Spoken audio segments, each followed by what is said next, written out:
السلام علیکم ورحمۃ اللہ وبرکاتہ۔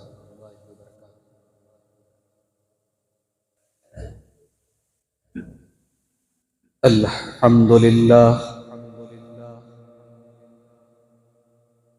نحمده ونستعینه ونستغفره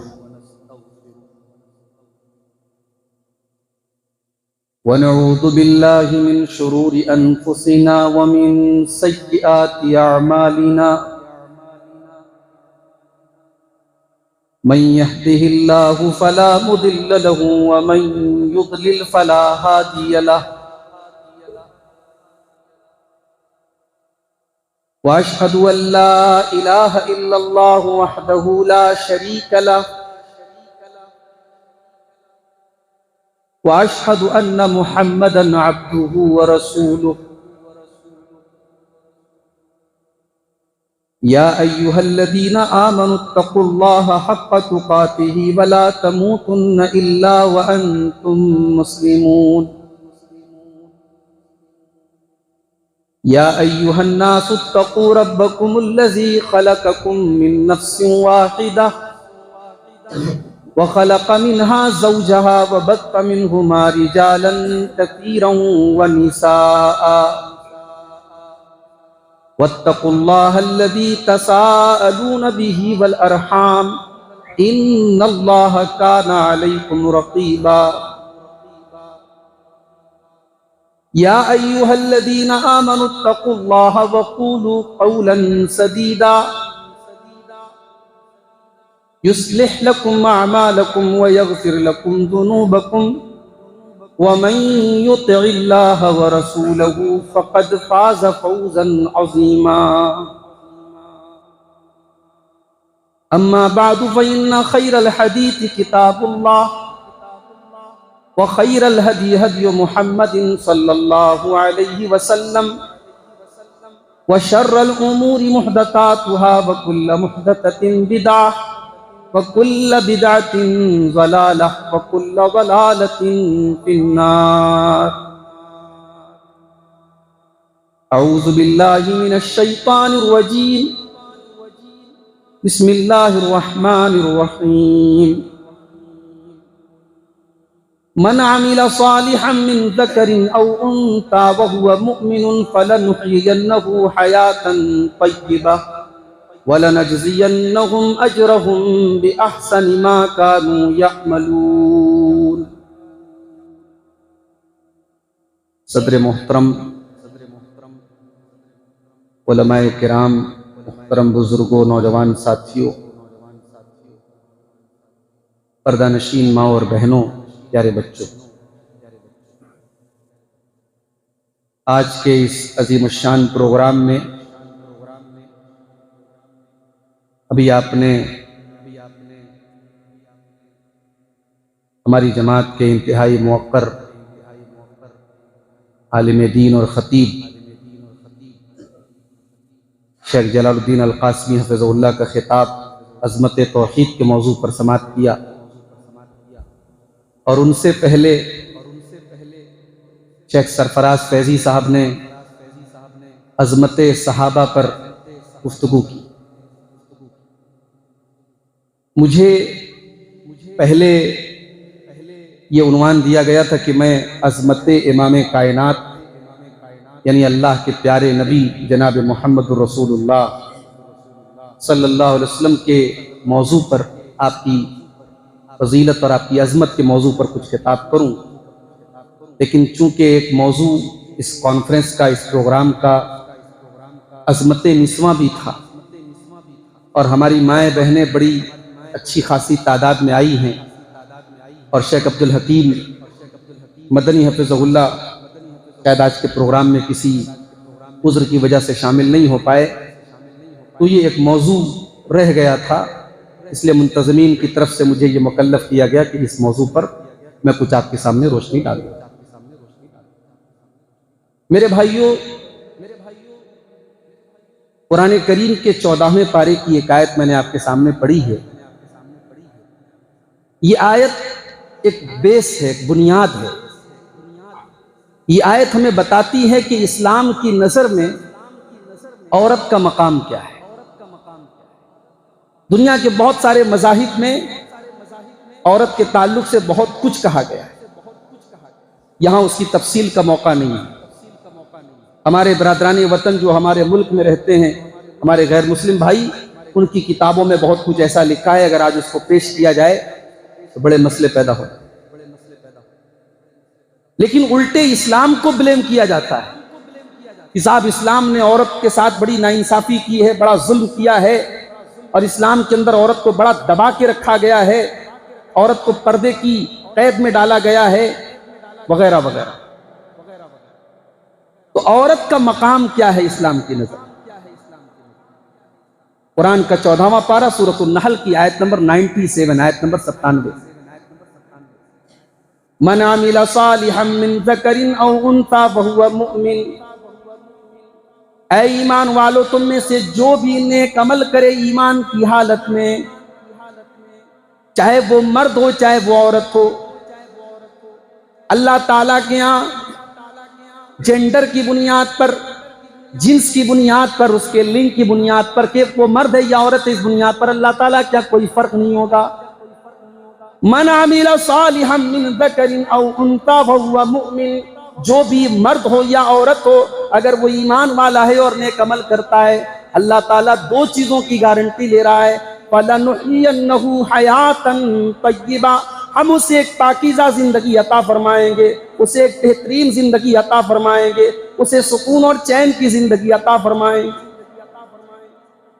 علماء لکھتے ہیں کہ یہاں زندگی سے مراد دنیا کی زندگی، ایمان اور نیک عمل کرنے والا دنیا میں کبھی ڈپریشن کا شکار نہیں ہو سکتا، ایمان والی عورت سوسائڈ نہیں کر سکتی، نیک عمل کرنے والا اور ایمان والا مرد حالات سے کبھی ہمت نہیں ہار سکتا، کیونکہ اس کے پاس ایمان کی طاقت ہے، اس کے پاس اللہ کے دین کی طاقت ہے۔ اللہ کا وعدہ ہے فَلَنُحْيِيَنَّهُ حَيَاةً طَيِّبَةً، ہم اسے ایک پاکیزہ زندگی، ایک بہترین زندگی عطا فرمائیں گے، وَلَنَجْزِيَنَّهُمْ أَجْرَهُمْ بِأَحْسَنِ مَا كَانُوا يَعْمَلُونَ، اور آخرت میں اس کے عمل کا بہترین بدلہ دیں گے۔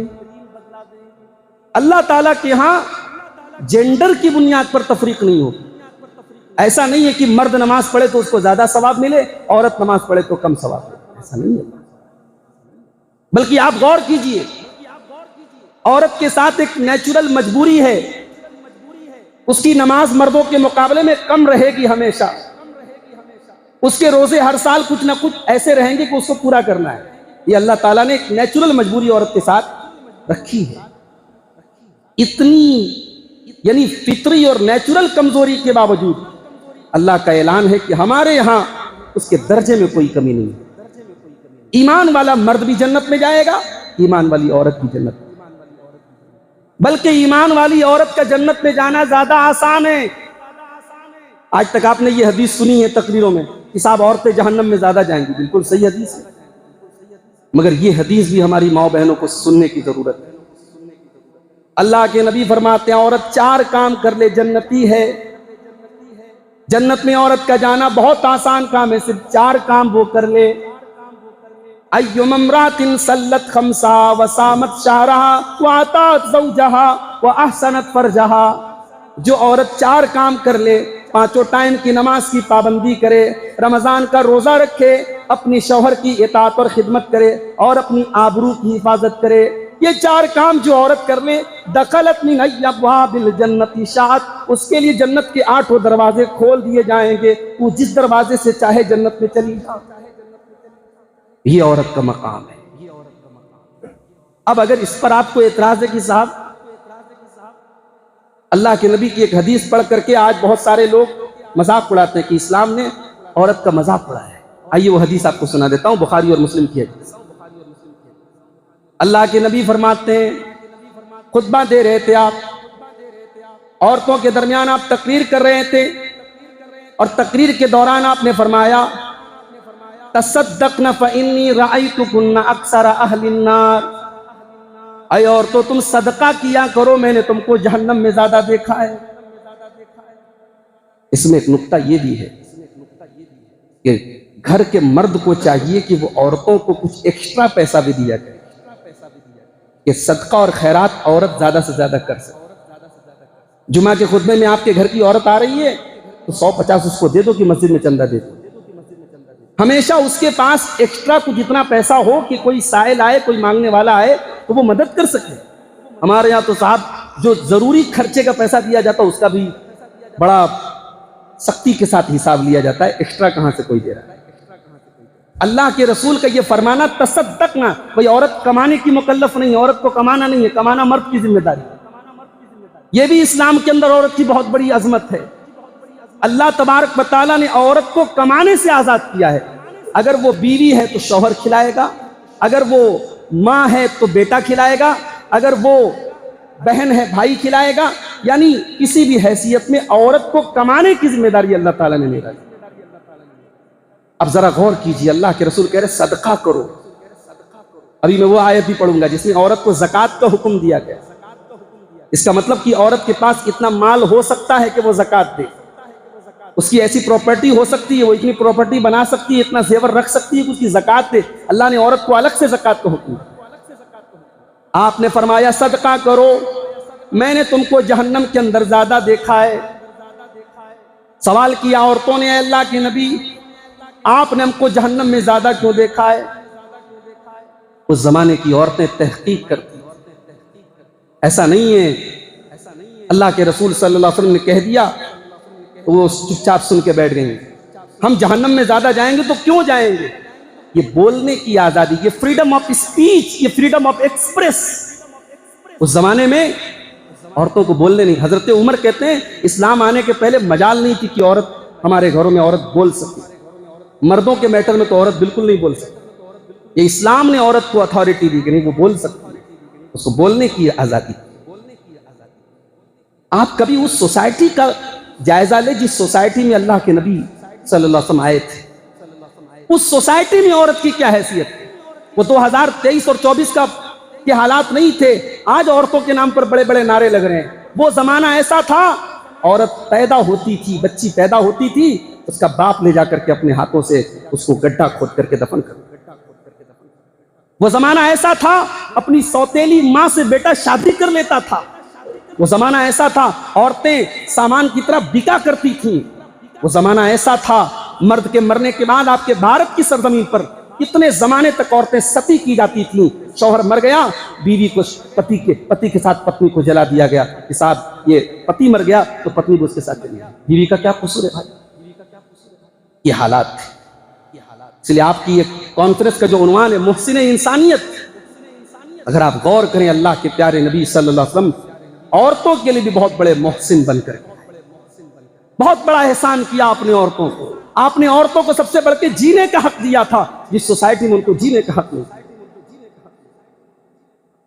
قرآن کریم میں اللہ تعالیٰ بیان کرتا ہے وَإِذَا بُشِّرَ أَحَدُهُم بِالْأُنثَىٰ ظَلَّ وَجْهُهُ مُسْوَدًّا وَهُوَ كَظِيمٌ. جس انسان کے گھر میں بیٹی پیدا ہوتی تھی باپ کا چہرہ مارے غم کے کالا پڑ جاتا تھا. يَتَوَارَىٰ مِنَ الْقَوْمِ مِنْ سُوءِ مَا بُشِّرَ بِهِ. وہ باپ اپنا چہرہ اپنی قوم سے چھپایا کرتا تھا, اپنا چہرہ اپنی قوم کو نہیں دکھاتا تھا. وہ ڈرتا تھا أَيُمْسِكُهُ عَلَىٰ هُونٍ أَمْ يَدُسُّهُ فِي التُّرَابِ. کیا کروں, اگر بیٹی کو پالتا ہوں تو سماج میں ذلیل ہونا پڑے گا, اور دوسرا راستہ یہ کہ اپنی بیٹی کو زمین میں لے جا کے دفن کر دوں. اللہ فرماتا ہے أَلَا سَاءَ مَا يَحْكُمُونَ. او لوگو تم کتنا بڑا ظلم کرتے تھے اس عورت کے ساتھ, اس لڑکی کے ساتھ. لڑکیاں پیدا ہوتی تھی تو ڈرتی تھی کب ہمارا باپ ہم کو ختم کر دے, ہم کو دفنا دے. اس سوسائٹی میں, اس سماج میں میرے نبی نے عورت کو جینے کا حق دیا. عورت کی, لڑکی کی پرورش پر آپ نے جنت کی گارنٹی دی. من آل جاریتین حتی تبلغا جاء یوم القیامت وہو کہاتین.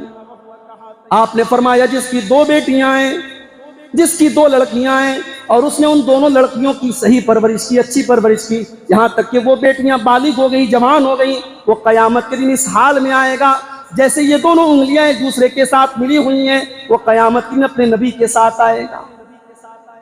بیٹی کا باپ قیامت کے دن اللہ کے پیارے نبی جناب محمد رسول اللہ صلی اللہ علیہ وسلم کے ساتھ آئے گا. نبی اسے اپنے ساتھ رکھیں گے, اس نے بیٹیوں کو پالا تھا, اس نے بیٹیوں کا حق. میرے بھائیوں, اسلام نے عورت سے کچھ چھینا نہیں ہے، اسلام نے عورت کو بہت کچھ۔ آپ نے کہا کہ میں نے تم کو جہنم میں زیادہ دیکھا ہے، عورتوں نے کہا اللہ کے نبی کیوں زیادہ دیکھا؟ آپ نے فرمایا تمہارے اندر دو چیزوں کی کمی ہے، میری مائیں بہنیں بھی سن لیں، یہ نبی کا فرمان ہے، اور نبی کا فرمان نعوذ باللہ جھوٹا نہیں ہو سکتا۔ یہ عورت کی بہت بڑی کمزوری ہے، تکثر نلان، اسے زبان پر کنٹرول بہت کم ہے، وہ لان تان بہت زیادہ کرتی ہے، یہ پہلی کمزوری، زبان پر کنٹرول کم ہے۔ اور دوسری کمزوری وَتَكْفُرْنَ الْعَشِيرَ، وہ اپنے شوہر کی بہت بڑی ناشکری ہوتی ہے۔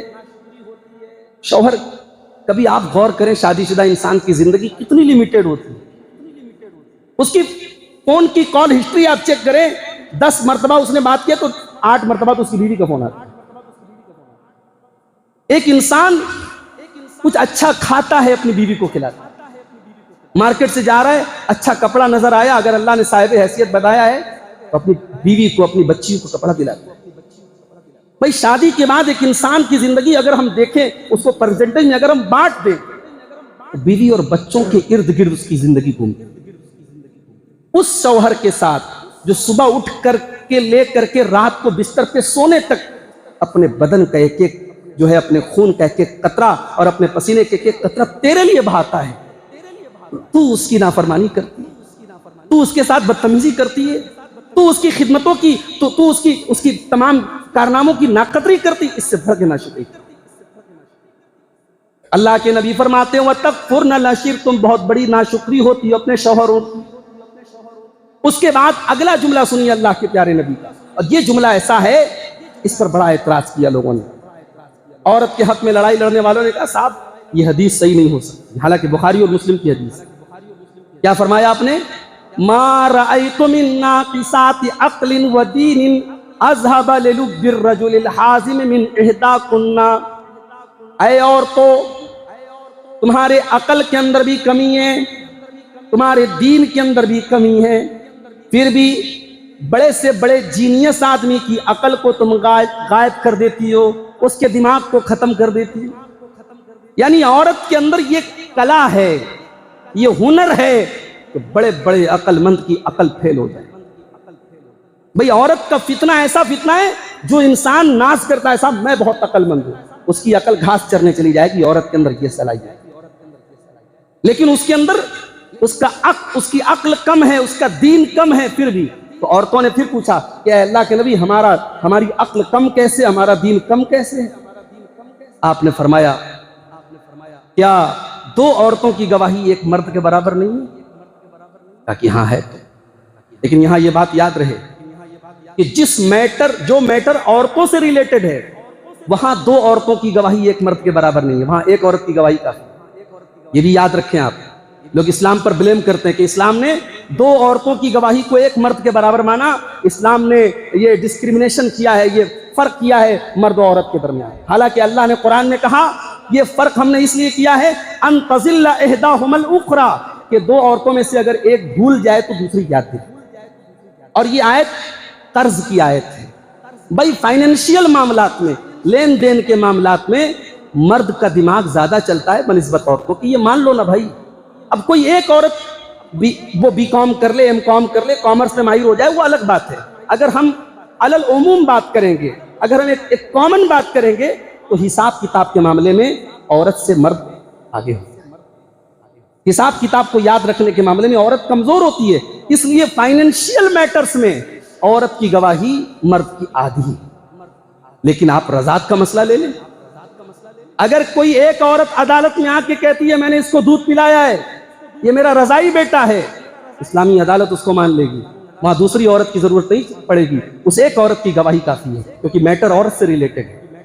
تو یہ بات یاد رکھی جائے کہ اللہ کے نبی نے فرمایا کہ تمہاری عقل کی کمی یہ ہے کہ تمہاری گواہی مرد کے مقابلے میں آتی ہے، اور دین کی کمی یہ ہے کہ جب تم حیض کی حالت میں ہوتی ہو تو تم نماز نہیں پڑھتی ہو، روزہ نہیں رکھتی۔ تو یہ عیب نہیں بتایا اللہ کے رسول نے، یہ اللہ کے نبی صلی اللہ علیہ وسلم نے عورت کی ایک خوبی بتائی ہے۔ ابھی شیخ سرفراز فیضی صاحب آئے تھے، تقریر کر رہے تھے، چلے گئے، ان کے یہاں کچھ ہاسپٹل کا معاملہ ہے، انہوں نے فیس بک پر ایک پوسٹ ڈالی، بڑی صحیح پوسٹ ہے۔ سماج پر بڑی اچھی نظر ہے شیخ کی. انہوں نے کہا کہ عورت کے اندر یہ صلاحیت ہے کہ وہ 1 منٹ میں مرد کے موڈ کو خراب کر سکتی. 1 سیکنڈ میں مرد کا موڈ خراب کر. وہ ایک ایسی بات, اتنی زہریلی بات بولے گی, مرد کا سارا موڈ چوپٹ ہو جائے. تو یہ اگر دیکھا جائے تو عورت کی ایک طاقت ہے. بھئی ہر چیز کی اپنی ایک خوبی ہوتی ہے.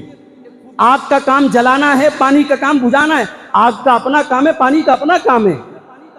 اب آگ کی کوئی برائی نہیں کرتے تو اس کا کام جلانا ہے اور پانی کا کام بجھانا ہے. عورت کو اللہ تعالیٰ نے جسمانی طاقت کم دی ہے, جذبات کی طاقت زیادہ. ارے عورت تو وہ چیز ہے. فرعون اتنا بڑا ظالم آدمی تھا, کسی کے نہیں سنتا تھا. صرف ایک بات پر اس کے دربار کے کسی کاہن نے کہہ دیا تھا کہ تیری حکومت میں بچہ پیدا ہوگا جو تیری حکومت کو ختم کر دے گا. اس نے آرڈر دے دیا جتنے بچے پیدا ہوں سب کو قتل کر. اپنے آپ کو رب کہتا تھا اور اتنا بڑا سرفرا تھا کہ ایک کاہن کی بات سن کر کے معصوم بچوں کو قتل کروا دیتا تھا. اتنا بڑا ظالم تھا. مگر بیوی کے آگے پگھل گیا. بیوی کے آگے پگھل گیا. قرآن کی آیت ہے, جب حضرت موسیٰ علیہ السلام پانی کے اندر صندوق میں تیرتے ہوئے جب فرعون کے محل کے پاس پہنچے اور فرعون کی بیوی نے ان کو بلوایا اور گود میں لیا تو اپنے شوہر سے کہا لا تقتلوہ عسى ان ينفعنا او نتخذه ولدا. کہا اس بچے کو قتل مت کرو, یہ بڑا معصوم بچہ ہے. ہمیں اللہ نے ہمیں کوئی اولاد نہیں ہے, ہم اسے اپنا بیٹا بنا لیتے, یہ ہمیں آگے چل کے فائدہ پہنچے. اچھا فرعون کو اولاد نہیں تھی. ایسے تو خدا گزرے ہیں. اولاد نہیں تھی اس کے بعد اپنی بیوی کو بیٹا نہیں دے سکا اور کہتا تھا انا ربکم الاعلی, میں رب ہوں. تو اس کی بیوی نے کہا کہ اس کو بیٹا بنا لیتے ہیں. کہا چلو ٹھیک ہے, تم کہتی تو مان لیتے. اس کا مطلب یہ ہوا کہ آج کے دور کا وہ شوہر جو اپنی بیوی کی جائز فرمائشوں اور جائز باتوں کو بھی نہیں مانتا ہے اور سمجھتا ہے صاحب میں بہت بڑا چنگیز خان ہوں, میں بیوی کی کوئی بات نہیں مانوں گا, وہ فرعون سے بھی زیادہ خطرناک ہے. فرعون سے بھی سخت آدمی ہے. جب فرعون جیسا آدمی پگھل گیا تو یہ عورت کے جذبات کی طاقت ہوتی ہے میرے پیارے ساتھیوں. اور اسی کی طرف اشارہ کرتے ہوئے اللہ کے رسول نے فرمایا ما رأيت من ناقصات عقل ودين اذهب للب الرجل الحازم من احداكن. اے عورتوں, تمہاری عقل کے اندر کمی ہے, تمہارے دین کے اندر کمی ہے, پھر بھی ایک عقل مند آدمی کی عقل کو تم ختم کر دیتی ہو. یہ کلا تمہارے اندر, یہ ہنر تمہارے اندر ہے. ایک اور حدیث بہت پڑھی جاتی ہے اور مردوں کو وہ حدیث خاص طور سے یاد ہے. کون سی حدیث ہے؟ اللہ کے پیارے نبی صلی اللہ علیہ وسلم نے فرمایا ان المرأة خلقت من ضلع. عورت پسلی سے پیدا ہوئی ہے, عورت پسلی سے پیدا کی گئی ہے اور پسلی ہمیشہ ٹیڑھی ہوتی ہے. لو تقیمها کسرتا, اگر اس کو سیدھا کرنے کی کوشش کرو گے توڑ دو گے. اب جب کبھی بیوی کے اوپر شوہر کو غصہ آتا ہے نا, تو زیادہ بول مت, تو پسلی ہے, پسلی سے پیدا ہوئی ہے, ٹیڑھی رہے گی تو. تو بھائی صاحب وہ ٹیڑھی ہے یہ فرما کر کے اللہ کے نبی نے عورت کی برائی بیان نہیں کی ہے, بلکہ اللہ کے نبی نے مردوں کو متنبہ کیا ہے کہ عورت اپنی فطرت پر رہے گی.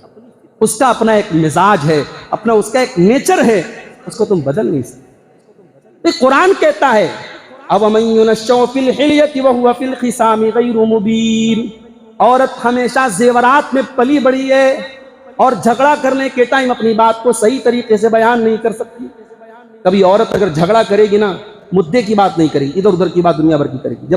جب مقدمہ آئے گا اس کا, وہ اپنی بات صحیح طریقے سے بیان نہیں کر پائے. اور زیورات میں پیدا کی گئی ہے, اس کو زیورات کے اندر اس کو سجنا سنورنا. دیکھو بچوں کے اندر دیکھو, 10 سال کا بچہ اس کو کھلونے کی دکان پہ لے جاؤ, وہ گن لے لے گا, وہ ویڈیو گیم لے لے گا. اور لڑکیوں کو دیکھ لو, ان کو اچھی چوڑی ہے, اچھا کنگن ہے, اچھی وہ ٹپ ٹاپ ہے اور کیا کیا ہے. ان کو زیورات بچپن سے لڑکیوں کو زیورات پسند ہے, سجنا سنورنا پسند ہے. تو یہ اللہ کے رسول صلی اللہ علیہ وسلم نے عورت کی فطرت کی طرف اشارہ کیا. تم بدل نہیں سکتے. جب بدل نہیں سکتے تو مان لو کہ وہ پسلی سے پیدا ہوئی ہے اور پسلی کی خوبصورتی اسی میں ہے کہ پسلی ٹیڑھی ہے, سیدھی نہیں کر سکتے. تو عورت کی خوبصورتی یہی ہے, اس کا مزاج نازک ہوتا ہے. اللہ کے پیارے حبیب نے, آپ کی مختلف بیویاں ہیں اور آپ حیرت کریں گے, ہم لوگ تو جو شادی شدہ لوگ ہیں وہ زیادہ جانتے ہیں کہ عورت کو ہینڈل کرنا کتنا مشکل کام ہوتا ہے. ایک قبیلے کی عورت جو ہوتی ہے، ہم لوگوں کی اپنی برادری کی عورت ہوتی ہے، اس کو ڈیل کرنا مشکل ہوتا ہے. یہاں اللہ کے رسول کی 9 بیویاں ہیں، 9 الگ الگ قبیلے کی ہیں. اس میں یہودی سردار کی بھی بیٹی ہیں، اس میں حضرت جویریہ بھی ہیں، اس میں حضرت عائشہ بھی ہیں، اس میں یعنی مختلف بیویاں ہیں. اور اللہ کے پیارے نبی صلی اللہ علیہ وسلم بڑی محبت کے ساتھ ان کو ڈیل کرتے. تو میرے بھائی، یہ عورت کی عظمت ہے. عورت گھر والی، اس کو گھر والی کہا جاتا ہے. اور جانتے ہو گھر والی کہا جاتا ہے، بالکل صحیح کہا جاتا ہے. ہم لوگ کبھی کبھی بیوی پر جب غصہ ہوتا ہے تو کیا بولتے ہیں؟ اپنے گھر چلی جا. نہیں بولنا چاہیے ایسا. تو اپنے مائکے چلی جا. گھر تو اس کا یہ ہے، اس کی جس کو آپ سسرال بولتے ہیں وہ اس کا گھر ہے. اس کا جو مائکہ ہے وہ گھر نہیں، اب یہ گھر ہے. اور یہ بات قرآن سے ثابت ہوتی ہے. قرآن میں اللہ نے کیا فرمایا؟ وَقَرْنَ فِي بُيُوتِكُنَّ وَلَا تَبَرَّجْنَ تَبَرُّجَ الْجَاهِلِيَّةِ الْأُولَىٰ. اے نبی کی بیویو، تم اپنے گھروں کے اندر رہا کرو، اپنے گھر سے بلا ضرورت نہ نکلا کرو. اللہ نے یہ نہیں کہا کہ نبی کے گھر سے مت نکلو، اللہ نے کہا اپنے گھروں سے مت نکلو. پتہ یہ چلا جب نکاح کر کے آئی، جب شادی کر کے آئی، تو اب یہ گھر اس کا گھر ہے. اس لیے عورت کو گھر والی بالکل صحیح کہا جاتا ہے. تو گھر کی برکت عورت سے ہے، گھر کا نور عورت سے ہے، گھر سنورتا ہے عورت سے، گھر جنت بنتا ہے عورت سے، اور گھر بگڑتا بھی ہے عورت سے، گھر جہنم بھی بنتا ہے عورت سے. جس گھر میں عورت دیندار نہ ہو، اس گھر میں ہمیشہ جھگڑے لگے رہیں گے.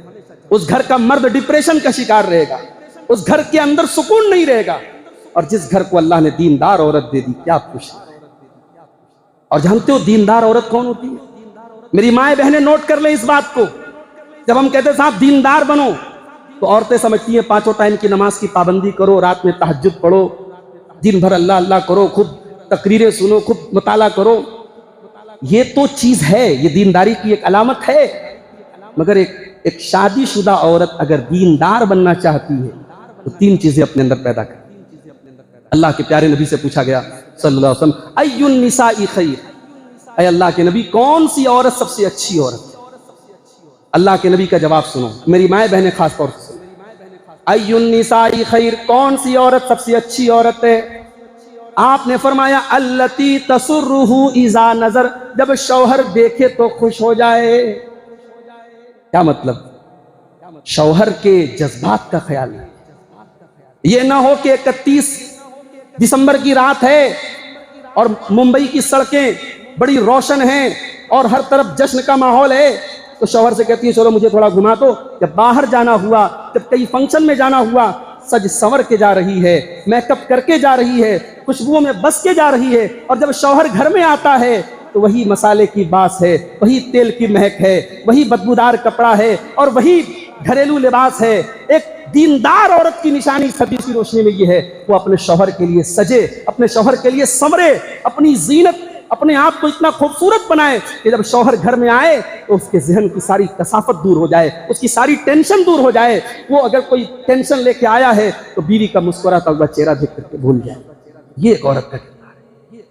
ایک عورت اس کے بغیر دیندار نہیں ہو سکتی. رات بھر وہ تہجد پڑھے، اگر یہ چیز اس کے اندر نہیں ہے وہ نیک عورت نہیں بن سکتی. حضرت خدیجہ کو دیکھو میرے بھائی، اللہ کے پیارے نبی صلی اللہ علیہ وسلم جب پہلی مرتبہ قرآن کی وحی آپ کے اوپر نازل اور نبوت کی ذمہ داری آپ کے کندھے پر ڈالی گئی، گھبرائے گھبرائے آپ گھر آئے اور آپ نے آتے ہی کہا زملونی زملونی، اے خدیجہ مجھے جلدی سے چادر اڑا دو، کمبل اڑا دو. حضرت خدیجہ کمبل لاتی ہیں، چادر لاتی ہیں، اڑا دیتی. کیا بات ہے، اتنے گھبرائے ہوئے کیوں ہیں؟ اللہ کے پیارے نبی نے پورا واقعہ سنایا اور پورا واقعہ سنانے کے بعد آپ نے ایک جملہ کہا لقد خشیت علی نفسی، اے خدیجہ مجھے اپنی جان کا ڈر ہے، مجھے یہ ڈر ہے کہیں میری جان نہ چلی جائے. ایک وفادار بیوی، ایک نیک بیوی کا کردار اس موقع پر کیا ہو سکتا ہے؟ کیا حضرت خدیجہ اس ذمہ داری کی نزاکت کو نہیں سمجھ رہی تھی جو ذمہ داری اللہ کے رسول کے کندھے پر ڈالی گئی تھی؟ حضرت خدیجہ سب سمجھتی تھی، مگر یہ موقع شوہر کو تسلی دینے کا تھا. بڑے پیار سے حضرت خدیجہ نے جو جملے کہے ہیں، آج کی حدیث کی کتاب میں صحیح بخاری اور صحیح مسلم میں وہ حروف موجود ہیں، وہ الفاظ. کہا اے میرے شوہر انک لتصل الرحم وتکسب المعدوم وتقری الضیف وتعین علی نوائب الحق. اے میرے سرتاج، آپ تو بے سہاروں کو سہارا دیتے ہیں، آپ تو مہمانوں کی مہمان نوازی کرتے ہیں، آپ تو لوگوں کے کام آتے ہیں۔ کلا واللہ ما یخزیک اللہ ابدا، اے میرے سرتاج، اللہ تعالیٰ کبھی آپ کو رسوا نہیں کرے گا، کبھی آپ کو ذلیل نہیں کرے گا۔ اگر اللہ تعالیٰ نے یہ ذمہ داری آپ کے کندھے پر ڈالی ہے تو اس ذمہ داری کو اللہ تعالیٰ ضرور پوری کروائے گا۔ یہ جملے تھے حضرت خدیجہ جو اللہ کے پیارے نبی صلی اللہ علیہ وسلم کے سینے پر بالکل برف کی طرح ٹھنڈے بن کر کے آپ کے سینے کو انہوں نے ٹھنڈا کر دیا، آپ کو تسلی دے دی، آپ کو سکون دے دی۔ تو بیوی وہ ہوتی ہے میرے بھائی جو سکون دے شوہر کو، التی تسرہ اذا نظر، جب شوہر دیکھے تو خوش ہو جائے۔ اور دوسری چیز وَتُطِيعُهُ اذا امر، جب شوہر کوئی بات کہے تو مان لے۔ اب یہاں یہ غلط فہمی دور کرو، ہمارے یہاں بعض شوہر یہ سمجھتے ہیں کہ صاحب یہ لونڈی ہے اور میں مالک ہوں، یہ نوکرانی ہے میں مالک ہوں۔ شوہر بیوی کا رشتہ لونڈی اور آقا کا رشتہ نہیں ہے، نوکرانی اور مالک کا رشتہ نہیں ہے، یہ محبت کا رشتہ ہے، یہ کچھ ماننے اور کچھ منوانے کا رشتہ ہے۔ لیکن ہاں اطاعت کرنے کا حکم عورت کو دیا گیا، کیونکہ گھر کا جو ہیڈ ہے وہ مرد ہے۔ بھئی ہر ادارے کا ایک ہیڈ ہوتا ہے، ایک اسکول ہے اس میں 10 ٹیچر ہے تو ایک پرنسپل ہے، ہر ٹیچر پرنسپل بن جائے گا تو ادارہ نہیں چل سکتا۔ ایک مسجد ہے اس کے اندر ایک امام ہے، باقی مقتدی ہیں، ہر آدمی امام بن جائے گا تو نماز نہیں پڑھ سکتا۔ تو ادارے کا ایک ہیڈ ہوتا ہے، گھر بھی ایک ادارہ ہے، اور گھر کا ہیڈ اللہ تعالیٰ نے مرد کو بنایا ہے، اس لیے اور حکم دیا کہ وہ شوہر کی اطاعت کرے، اپنے اندر ڈسپلن پیدا کرے، شوہر کی بات مانے۔ ہاں جو شوہر کی غلط بات ہے وہ نہ مانے، شوہر کی ناجائز بات نہ مانے۔ اور تیسری چیز وَلَا تُخَالِفُهُ فِي نَفْسِهَا وَمَالِهِ بِمَا يَكْرَهُ، اور عورت اگر نیک بننا چاہتی ہے تو اپنی آبرو کے سلسلے میں اور شوہر کے مال کے سلسلے میں کوئی ایسا کام کرے جس سے شوہر ناراض ہو جائے۔ یہ نہیں کہ شوہر کا کریڈٹ کارڈ ہاتھ میں لگ گیا تو خوب شاپنگ کر رہی ہے، اس کو کیا ضرورت ہے، کیا خرچہ ہے، کیا بجٹ ہے، تجوری کی چابی ہاتھ لگ گئی تو چلو شاپنگ کر رہی ہے۔ شوہر کے مال، اس کی محنت کی قدر کرے کہ وہ بہت محنت سے کما کے لاتا ہے، اس کے بجٹ کا لحاظ رکھے، یہ نہ ہو کہ بے رحمی کے ساتھ جو ہے اس کے مال کو خرچ کرے، اس کے مال کی اور اپنی آبرو کی حفاظت کرے۔ یہ ایک بہترین عورت کا کردار ہے۔ تو عورت اگر بیوی ہے تو یہ کردار ہے، اور عورت اگر ماں ہے، ماں ہے تو کیا پوچھنا ہے۔ قرآن میں اللہ نے جہاں پر بھی ماں باپ کا ذکر کیا، احسان ماں کا بیان ہے۔ وَوَصَّيْنَا الْإِنسَانَ بِوَالِدَيْهِ، ہم نے انسان کو اپنے ماں باپ کے ساتھ اچھا سلوک کرنے کا حکم دیا ہے۔ حملت امہ وہنا علی وہن، اس کی ماں نے بڑی تکلیفیں جھیل کر کے اس کو پیٹ میں رکھا ہے۔ وفصالہ فی عامین، اور 2 سال میں اس کا دودھ چھڑایا ہے، یعنی 9 مہینے پیٹ میں رکھنا، پھر جنم دینا، پھر 2 سال تک دودھ پلانا، یہ وہ تکلیف ہے جو ماں اٹھا۔ ماں کا احسان اللہ نے خاص طور سے ذکر، اور اسی لیے اللہ کے رسول سے جب پوچھا گیا من احق الناس بحسن صحابتی، اے اللہ کے پیارے نبی سب سے بہترین سلوک مجھے کس کے ساتھ کرنا چاہیے؟ اللہ کے پیارے نبی نے فرمایا اموں کا، اپنی ماں کے ساتھ۔ پھر پوچھا گیا اللہ کے نبی ماں کے بعد کس کے ساتھ؟ آپ نے پھر فرمایا اموں کا، اپنی ماں کے ساتھ۔ پھر پوچھا گیا کس کے ساتھ؟ آپ نے فرمایا اموں کا۔ چوتھی مرتبہ آپ نے فرمایا ابو کا، اپنے باپ کے ساتھ۔ اس کا مطلب یہ ہوا کہ آپ کے سب سے بہترین سلوک کا حقدار اگر کوئی ہے تو آپ کی ماں ہے۔ ماں کو تکلیف پہنچا کر کے، ماں کو دکھ دے کر کے، ماں کی آنکھوں میں آنسو لا کر کے آپ اپنی جنت کو خطرے میں ڈال دیں میرے۔ اگر آپ کی ماں آپ سے ناراض ہے، ماں کو راضی کرو۔ اتنے لوگوں کو دیکھا جاتا ہے ماں زندہ ہے، ماں کی کوئی قدر نہیں ہے، ماں زندہ ہے، ماں کی ضرورتوں کا کوئی خیال نہیں ہے، ایک ایک پیسے کے لیے ماں ترستی ہے، اور جب ماں مر جاتی ہے ماں کے نام سے مسجدیں بنوائی جا رہی ہیں، ماں کے نام سے مدرسہ بنوایا جا رہا ہے، ماں کے نام سے ٹیوب ویل لگوایا جا رہا ہے۔ نہیں میرے بھائی، اس ماں کی زندگی میں قدر۔ میرے نبی نے ماں کو نہیں دیکھا، ماں کو بہت جلدی کھو دیا۔ 6 سال کی عمر میں آپ نے ماں کو کھو دیا۔ آپ کو ماں کی یاد آتی تھی۔ ظاہر ہے یتیمی کا درد سہنے والا بچہ وہ جوان ہو جائے، بوڑھا ہو جائے، تب بھی اس کے ذہن میں کہیں نہ کہیں اپنے ماں باپ کو کھونے کا احساس ہو۔ اللہ کے پیارے نبی صلی اللہ علیہ وسلم کو ایک مرتبہ اپنی ماں کی یاد آئی۔ آپ صحابہ کے ساتھ اپنی ماں کی قبر پر گئے، اور جب ماں کی قبر پہ آپ جا کر کے کھڑے ہوئے اور اپنے بچپن کا وہ زمانہ آپ نے یاد کیا، آپ کی آنکھوں میں آنسو بہنے لگے، آپ رونے لگے، اور آپ کو روتا ہوا دیکھ کر کے صحابہ کرام بھی رونے لگے، اور روتے ہوئے آپ نے فرمایا کہ میں نے اپنے رب سے اجازت مانگی تھی کہ میں اپنی ماں کے لیے مغفرت کی دعا کرنا چاہتا ہوں، میرے رب نے مجھے اجازت نہیں دی۔ اور پھر میں نے اپنے رب سے اجازت مانگی کہ میں اپنی ماں کی قبر پہ جانا چاہتا ہوں، تو مجھے اجازت دے دی گئی، تم لوگ بھی قبرستان جایا کرو، قبرستان پہ جانے سے، قبر پہ جانے سے موت کی یاد آئے۔ تو میرے بھائیوں، ماں کا یہ درجہ ہے۔ اللہ کے رسول نے فرمایا فَالْزَمْهَا فَإِنَّ الْجَنَّةَ تَحْتَ رِجْلِهَا، اپنی ماں کی خدمت کرو، ماں کے قدموں کے نیچے تمہاری جنت ہے۔ تو یہ ماں کا مقام ہے میرے بھائی۔ اور اس کے بعد اور آگے بڑھیے، عورت اگر بیٹی ہے اس کی پرورش پر آپ نے جنت کی ضمانت دی۔ لیکن ہاں، آپ نے یہ بھی فرمایا کہ عورت اگر بیٹی ہے تو بیٹی کی پرورش ماں باپ کے لیے ایک امتحان ہے۔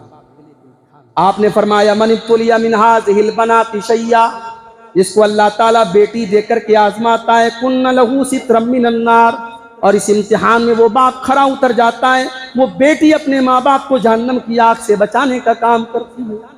بیٹی امتحان ہوتی ہے میرے بھائی۔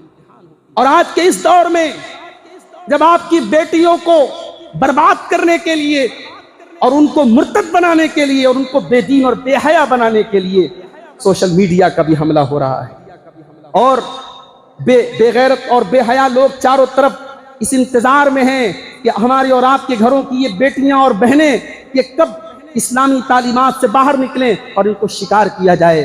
ایسے ماحول میں تو بیٹی کی پرورش اور بڑا امتحان۔ میری ماں، اپنی بیٹیوں کی تربیت کرنے میں آپ اپنی ذمہ داری کا اظہار کیجیے۔ ایک ذمہ دار ماں بنیے، ایک ذمہ دار باپ بنیے۔ یہ زمانہ نبی کا زمانہ نہیں ہے، یہ زمانہ صحابہ کا زمانہ نہیں ہے، فتنوں کا زمانہ ہے۔ بے حیائی ہر طرف پھیل رہی ہے، ہر ہاتھ میں موبائل ہے، ہر ہاتھ میں انٹرنیٹ ہے، سوشل میڈیا کا دور ہے۔ آپ کی بیٹی کہاں جا رہی ہے، کس سے باتیں کر رہی ہے، کس سے تعلق ہے اس کا، بڑی نظر رکھنے کی ضرورت ہے، بڑا خیال رکھنے کی ضرورت ہے۔ اور اگر آپ سمجھتے ہیں کہ مجھے اس کی کوئی ضرورت نہیں ہے، میری بیٹی کہاں جاتی ہے، میں نے آزادی دے دی، تو اس آزادی کا انجام آج دیکھ لو۔ آج انجام دیکھ لو، ہائی سوسائٹی کے اندر نئے سال کی رات میں، 31 دسمبر کی رات میں، اس ہائی سوسائٹی کی لڑکیاں کہاں جا رہی ہیں؟ ماں کو کوئی فکر نہیں ہے، باپ کو کوئی فکر نہیں ہے، کیونکہ باپ بھی کہیں جا رہا ہے، ماں بھی کہیں جا رہی ہے۔ جب بھائی بھی بے غیرت ہے، ماں بھی بے غیرت ہے، باپ بھی بے غیرت ہے، تو بیٹی اگر بے غیرتی کر رہی ہے تو کوئی حیرت کی بات نہیں۔ اسلام حیا کا دین ہے میرے بھائی، اسلام غیرت کا دین ہے۔ اسلام پر چلتے ہو تو اپنے گھر میں غیرت کا ماحول پیدا کرو۔ اگر مومن ہو، اگر مسلمان ہو، تو تمہارے گھر کی بہو بیٹی کہاں جا رہی ہے، کہیں ایسا تو نہیں کہ وہ اسلامی تقاضوں سے باہر جا رہی ہے، اس پر نظر رکھنا آپ کو بہت ضروری ہے۔ جانتے ہو، ابھی کرسمس کا تہوار منایا گیا، ہمارے بہت سارے مسلمان بھائی اپنے آپ کو مہان بننے کے لیے اور یہ دکھانے کے لیے کہ صاحب ہم تو سارے مذہب کی بڑی عزت کرتے ہیں، میری کرسمس لکھ کر کے سوشل میڈیا پہ بہت اس کو پھیلا رہے تھے۔ میں کہتا ہوں کہ آپ کی بقرعید کے تہوار پہ نہ آپ ایکسپیکٹ کرتے ہیں، نہ امید کرتے ہیں، نہ کوئی کرتا ہے کہ آپ کی بقرعید کا تہوار ہو اور کوئی دوسرے مذہب کا آ کر کے بکرا کاٹے، تو امید نہیں کرتے نا۔ آپ کیوں اتنے پریشان ہیں صاحب؟ کرسمس کا تہوار منایا جا رہا ہے، آپ مبارکباد دے رہے ہیں۔ میں کہتا ہوں اگر آپ کو بھائی چارہ دکھانا ہے، انسانیت دکھانا ہے، آپ اس میں سلوک کیجئے، اچھا سلوک کیجئے۔ آپ ہاسپٹل کھول لیجئے، کوئی مذہب کا بھی آئے میں علاج کروں گا، کوئی غریب آئے میں مدد کروں گا۔ مذہب کے معاملے میں آپ کیوں کمپرومائز کرتے ہیں؟ توحید کے معاملے میں کیوں کمپرومائز کرتے ہیں؟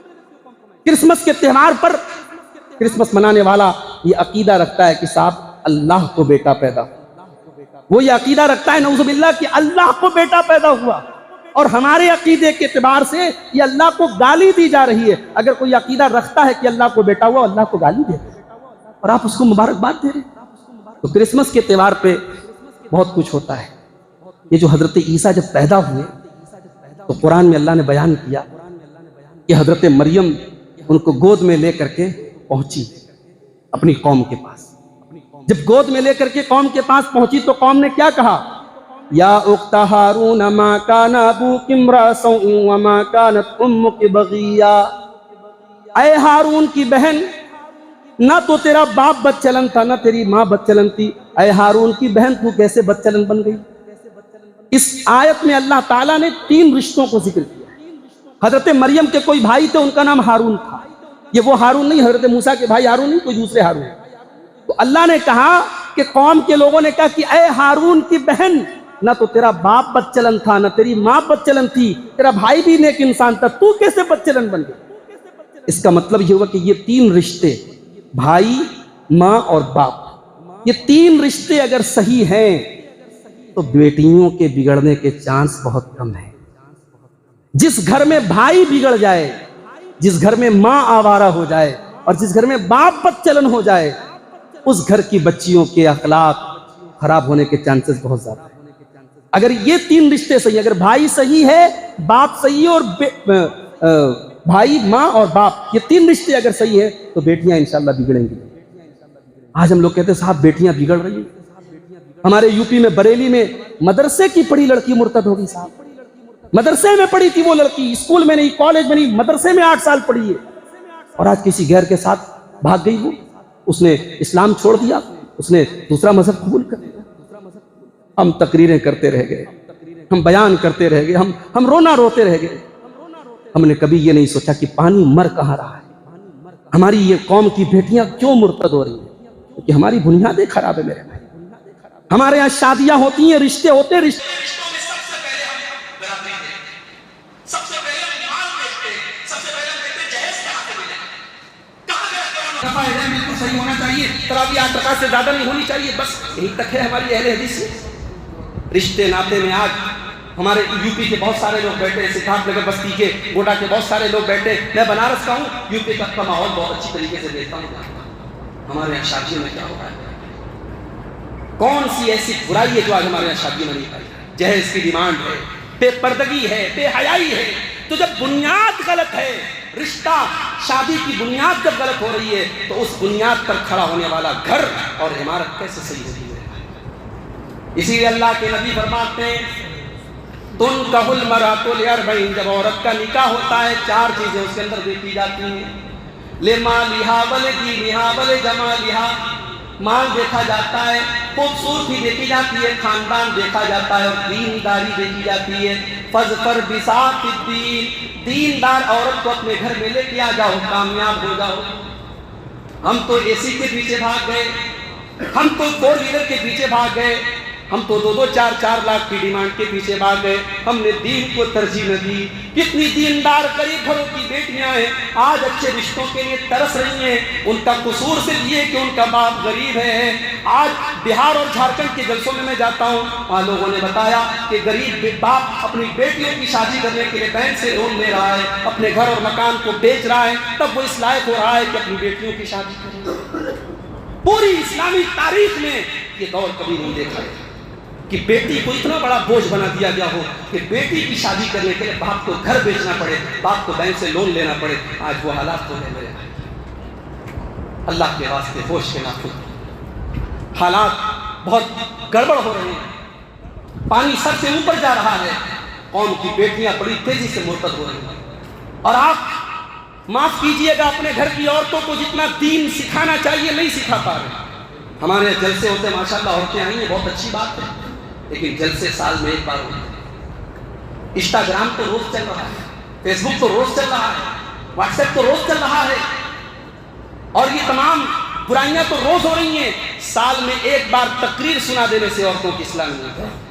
اس لیے میں بڑی سختی کے ساتھ، تاکید کے ساتھ کہتا ہوں کہ مسجدوں میں عورتوں کا انتظام خطبہ جمعہ میں ہر مسجد میں ہونا چاہیے۔ ہمارے یہاں یوپی وغیرہ میں بہت ساری مسجدوں میں ابھی عورتوں کا انتظام نہیں ہے۔ بعض علاقوں میں گیا تو وہاں تو عید مانتے ہیں۔ ہمارے بنارس کے قریب میں ایک غازی پور علاقہ ہے، وہاں ایک پورا گاؤں اہل حدیثوں کا گاؤں، پڑھا لکھا گاؤں، وہاں عید کی نماز میں، عیدین میں عورتوں کا انتظام نہیں ہوتا۔ میری تقریر تھی وہاں رمضان کے پہلے، میں نے تقریر میں بہت لوگوں کو مبارک کی ساتھ اللہ کے رسول نے بڑی تاکید کی ہے، بڑی وصیت کی ہے کہ عورتوں کو لے کے جایا جائے۔ تو نوجوان بیچارے کچھ انہوں نے ہمت کی، تیار ہوئے۔